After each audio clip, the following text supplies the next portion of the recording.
Requirements university two university differ করে। যেমন IELTS score সব ইউনিভার্সিটিতে ইউনিভার্সাল কিছুটা ক্ষেত্রে হ্যাঁ, একটা স্ট্যান্ডার্ড আছে। জিআরইর ক্ষেত্রেও একটা স্ট্যান্ডার্ড আছে।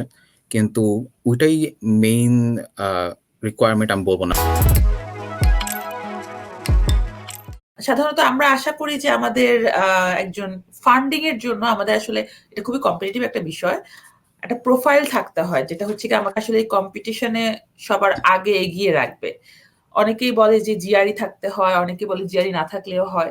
আপনার কি মনে হয় আসলে জিআরই, আইএলটিএস বা প্রিভিয়াস ডিগ্রি গুলোর রেজাল্ট কিভাবে কতটুকু ইফেক্ট ফেলে এই প্রোফাইলের জন্য যখন আমি ফান্ডিং এর জন্য এপ্লাই করব? এই ক্ষেত্রে আমার নিজের এক্সপেরিয়েন্স যেটা বলে যে ধরেন যে requirements university two university differ করে। যেমন IELTS স্কোর সব ইউনিভার্সিটিতে ইউনিভার্সাল কিছুটা ক্ষেত্রে হ্যাঁ, একটা স্ট্যান্ডার্ড আছে। জিআরইর ক্ষেত্রেও একটা স্ট্যান্ডার্ড আছে।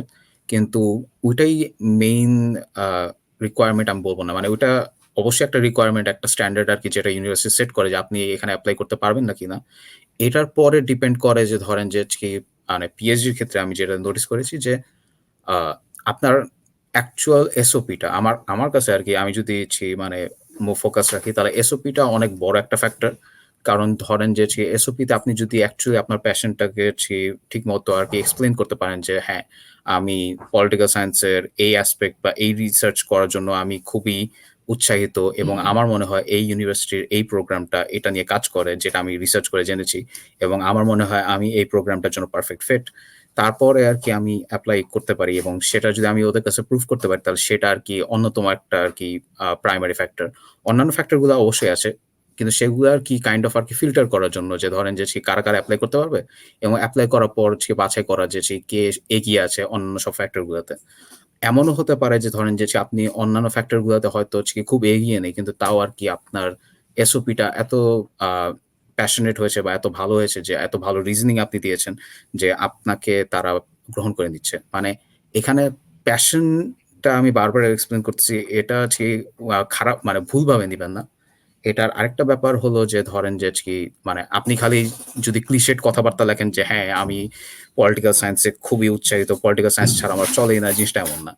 জিনিসটা কাইন্ড অফ এমন হতে হবে, জিনিসটা প্রফেশনাল হতে হবে যে আমি কেন পলিটিক্যাল সায়েন্সের প্রতি প্যাশনেট?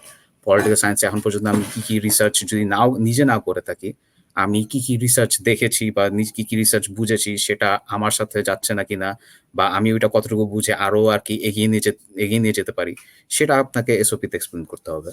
এবং অন্যান্য ক্ষেত্রে আপনার IELTS জিআরই স্কোর একটা স্ট্যান্ডার্ড অবশ্যই থাকা উচিত এবং যত ভালো স্ট্যান্ডার্ডে আপনি থাকবেন তত আপনি এগিয়ে থাকবেন। কিন্তু ফান্ডিংটা আরকি ডিপেন্ড করে যে ওই ইউনিভার্সিটি ওই কোহর্ট এর জন্য কতটুকু ফান্ডিং অ্যালোকেট করে রেখেছে। এমন হতে পারে যে ধরেন যে আপার কোহর্ট এ অনেক স্টুডেন্ট এখনো আছে। তাদেরকে ফান্ডিং করতে হবে। সেক্ষেত্রে হয়তো আপনার কোহর্ট এ তারা অত ফান্ডিং দিবে না। সেক্ষেত্রে আপনার সিটস অ্যামাউন্ট লিমিটেড হয়ে যাবে বা কমে আসবে। কিন্তু মোস্টলি আরকি এসব আরকি ম্যাটার করে ফান্ডিং এর ক্ষেত্রে অন্তত আমি যতটুকু বুঝি।